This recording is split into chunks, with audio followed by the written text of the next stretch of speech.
Sir ମୋର ଭୁଲ ହେଇଗଲା କ'ଣ କହିଲେ ବାଉଳାର ପେଣ୍ଟ ସାର୍ଟ ପିନ୍ଧି ପାରି ଏ ଗାମୁଛା ପିନ୍ଧିକି ଚାଲି ଆସିଲି।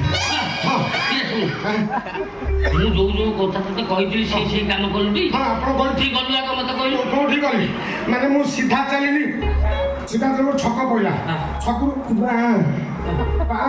ଚାଲିଲି କିଛି ବାଟ ଗଲେ ଗୋଟେ ଗଳି ପଇଲା ସେ ଗଳିରେ ଗଳିଲି ଦେଖିଲି ସାମ୍ନା ଘର ସେଠି ଯିବା ଆସିବା କରୁଛି ତାକୁ ପାଣି ଗିଲାସେ ମାଗିବି ପାଣି ଗ୍ଲାସେ ବିଶ୍ୱାସ କରିବେନି ସାର୍ ମାନେ ଘରଟା ବଢ଼ିଆ ଘରଟା ତା ବାଟ ଛୋଟ ସେ ଘର ଭିତରେ ପଶି ଦେଖିଦେଲି ଆଉ ମୁଁ ନା ଏ ଜମିରେ କେହି ହଳ କରିନାହାନ୍ତି ମୁଁ ସାରି ପ୍ରଥମ ହଳ କରି ଖେଳ ପକେଇ ଚାଲି ଆସିଲି।